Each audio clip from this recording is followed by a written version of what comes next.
One of the hidden dangers of sleep apnea is the nerve damage that goes on underneath the surface. And when you don't know about it, oftentimes it goes on way too long, and then it's too late to do anything about that. It's made a short video about that, over 200,000 views. A lot of people thinking the same thing you're thinking right now. Like this person saying, nerve damage? No one ever told me any of this. Or Melissa asking, why don't doctors ever mention this? And this led to other users like Momo4 here trying to connect the dots of different issues they're having, whether it's your toes, your fingers, your elbows, your hips, your knees.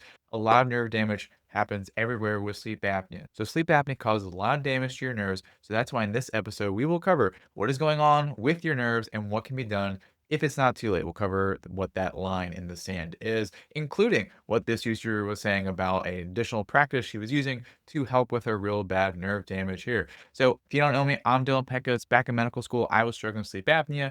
Overcame that like a bad habit, went from moderate to no sleep apnea per sleep study. A lot of people have reported huge turnarounds getting rid of sleep apnea using these principles we're about to cover today, whether that's from severe sleep apnea to no sleep apnea, and the exact same thing again here. All that being said, this is for educational purposes only. Always talk to your doctor about making any changes. Anything we discuss here is not meant to replace or be standalone medical care. So, understanding why this happens is very critical in being able to help undo it. So, in sleep apnea, the biggest issue is when oxygen levels go down and they go back up. This leads to a big wave of free radicals, basically causing a wildfire of inflammation throughout your body, in your fat cells, in your heart, in your blood vessels, in your brain as well. And what happens is at the same time, when people aren't sleeping well, they aren't feeling well, they'll end up with other aches and pains, right? Whether it's your elbow, your back, maybe some sciatica, maybe something in your hands, your feet, so on and so forth. But the thing is, none of these are even the worst. I'll talk about that in a moment in terms of the worst nerve damage that it's possible you do have. But when we bring these complaints to our doctors here, in this, nice, that's probably AI, I have no idea. But what they'll say back is, "Oh, it's old age, just things that happen," or "It's this other issue that's unrelated. You have joint pain or rheumatoid arthritis," which may be true, but there's a lot more connection going on. And of course, here's a pill, right? So that's why it's important to bring our understanding and extend it, because if something's damaging your heart, your blood vessels, that doesn't mean there's certain parts of your body that are off the table, so to speak. And that's what these researchers were looking at here in this article. And basically, they outlined how when you have low oxygen levels, that will lead to a lot of nerve damage. And as those free radicals come out, damage the nerve, and then they're not able to function properly. What that actually looks like in reality, many different studies on this. So here's a fun one if you're bored tonight. Peripheral nerve function changes due to hypoxia in obstructive sleep apnea.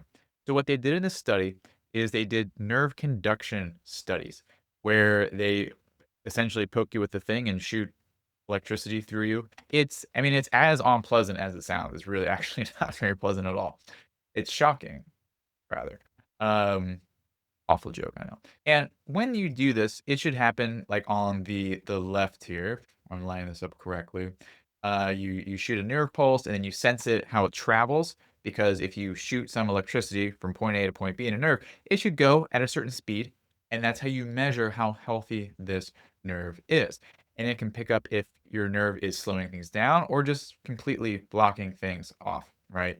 So what that looks like here, I mean, yeah, I guess it's pretty easy just to tell here. So the blue line is the normal one, right? And when it's green here, that will show different issues, right? Whether it is a partial block, whether it is delayed, all these different issues. When you have sleep apnea, this is exactly the patterns you will see in some of your nerves in your arms and your legs. That's what they found in the study here. Now, when that happens, you'll have a lot of different things because nerves do a lot of different things, right? You may have numbness, you may have pain, you may have tingling. And like I said earlier, it can happen in your fingers, your toes, throughout. But there is one area that is the worst of them all, an extension of your brain, your eye. Because yes, it does happen in your brain, but blindness seems like a really bad side effect and something we should probably talk about a little bit, right? So, what they find in optic nerve dysfunction in sleep apnea. Another great reading for you tonight. Here's a back of your eyeball here. My ophthalmology preceptors would be very proud of, of me. The main things that happen when you have obstructive sleep apnea is you have the breakdown of this nerve. And what you'll see, so if it happens like acutely, which probably is not so much the case in obstructive sleep apnea, it's more so these late signs here where you have this swelling around the optic disc. So here, like this is bad here. This is the normal one. Let me move this down so we can have like a fair comparison here. Here we go. That's easier, right? So you see this is a lot more swollen. And then over here, just kind of around, it's like cloudy, if you will, black and cloudy. That's actually hemorrhages. That's not good. Like bleeding. Yeah, you don't want that. So that's basically what's going on in the obstructive sleep apnea eye. And obviously, this being the worst nerve damage because one, blindness is very hard to reverse, but then it also points to other involvement throughout your brain as well, which is why things like dementia, Alzheimer's have a way higher risk in those with obstructive sleep apnea. Now, bad news, good news is that there are certain timelines to be aware of when looking to reverse this nerve damage. All right. That's why the big question is like, when is too late? Well, before we fully answer that, you need to know when you first started to have symptoms. Guess what? This nerve damage was probably going on like already. Like, let's say you got diagnosed this year. Well, all that nerve damage was very likely happening for 6 to 18 months before that. And then as things go on, because when you get diagnosed, it's not exactly the very next day. Now you're fully treated 100% and feeling better. It takes a lot of time to get to a place, whether traditionally or other methods, lifestyle, etc., helping with sleep apnea. So that damage just continues here. That's why it's very important to know, is it too late or when are those signs here? That's what we're going to cover next. When is it too late? And of course, what is effective here in helping? Now, rest assured, it's never too late to get the personalized breathing blueprint. This is not sponsored by Elton John, but nonetheless, it'll be something that energizes you like the song Crocodile Rock. 20 seconds here, then we'll get on to the next. But basically, you get a personalized set of exercises based for you, your breathing patterns, so you can be able to sleep better at night and wake up better in the morning. So go ahead, check that out. Link in the description or go to apneareset.com/show. So when is it too late? So the bad news, there is a line in the sand. It's based on the physiology of how nerves work and when they don't. So it's reversible when you have like some mild injuries, whether it could be the oxidation we're talking about, maybe a physical injury, right? And then it becomes irreversible when it is just so severe, which will show up more in like complete end organ damage, like blindness. You can't feel your fingertips at all. You can't move a certain muscle, right? That is to the point of where you don't have this, gap in between the damaged nerve and then, like, the rest of the nerve, because how nerves heal is they kinda, like, join back up in the middle, if you will, or if one part of the nerve is strong enough still, it can kind of propagate outward. So, again, if your nerve damage is to the point where things just do not work, you're very likely not going to regain that function. Now, the good news for you is that isolated nerve degeneration doesn't really exist unless like you just injured one exact place. It's typically a systemic process. So even by exploring some of the things we're talking about, obviously you talk to your doctor about using them, can still help the rest of your nerves. Now, good news, if you're on the reversible side here, is that there's a lot of good research behind this that we're going to just power through here because I don't want to bore you to sleep unless that's the goal right now. If you're watching this at 2 a.m. and want to fall back asleep. So we're going to mush together a bunch of studies here. They looked at white matter in the brain because your brain is just a clump of nerves here before and after sleep apnea treatment. Guess what? White matter can go from like basically being a bunch of mush to regenerating and actually regrowing and being functional again because you are treating the underlying issue.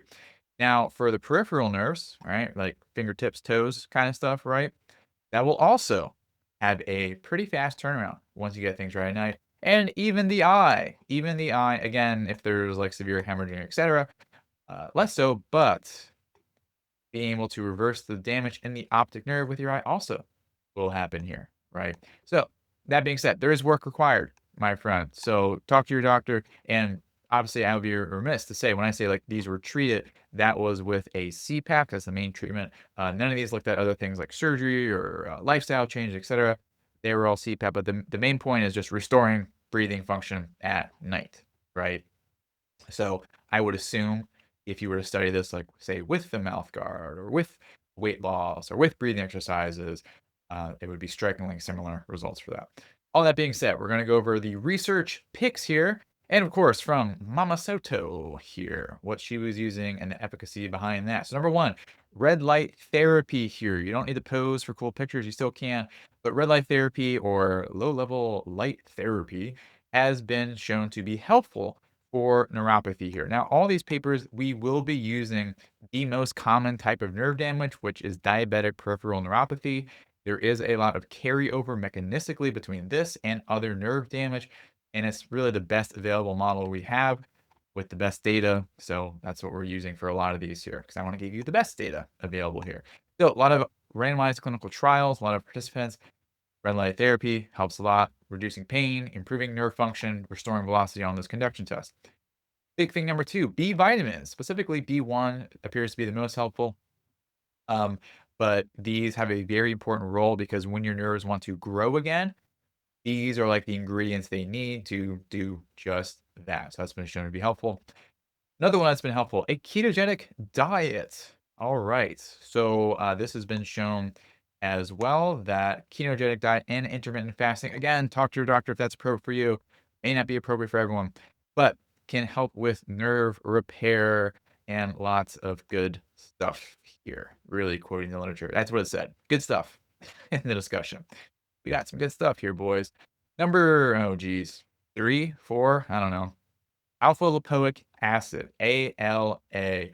This has been studied in a big trial here. I hope that's in Australia. Otherwise, naming it Sydney is kind of weird. And they found that 600 milligrams once daily improved those neuropathic symptoms and was tolerated quite well. Another option there. This one I'm surprised about because I don't really know that much about stem cell therapy, which is what this graphic is trying to show. And there's actually quite a lot of human studies in using stem cells to reverse. I mean, it's not really reverse. You're just putting new stuff in there, and I guess it's regenerating. So pretty cool to look at. Again, obviously, that's not something you do at home. Um, I mean, I guess if you're a mad scientist, you could, but don't do that at home. All right, don't give me your liability. All right, and then lastly, Mama Soto here. I guess I gotta delete it here. I mean, you can kind of tell already. Infrared sauna has been shown to be helpful in small scale human trials. Not as well researched as the others, which was surprising because it's just kind of sitting in a sauna, but some people are heat sensitive with some of this nerve pain, so a sauna could make it worse, which is why I constantly repeat, talk to your doctor, talk to your doctor. There'll be other things that they have about you in the back of their mind and these interactions to keep in mind here. And like I said earlier, the more you're able to remove the insulting agent, right? Bad breathing, oxygen dipping, etc. Yeah, that will probably help a lot, and it does here. And if you want a way to improve your breathing naturally as a supportive measure here, that's what the personalized breathing blueprint is all about. Again, you get custom breathing exercises, direct support from me, and an endless bonus vault of awful dad jokes there. That's actually not included, so don't hold me to that. But if you do want that, the blueprint that is, you can go to the website there, apneareset.com/show, or Future Dylan will put a button in the middle and you can just click that. So either way, Dylan Peckus, see you on the next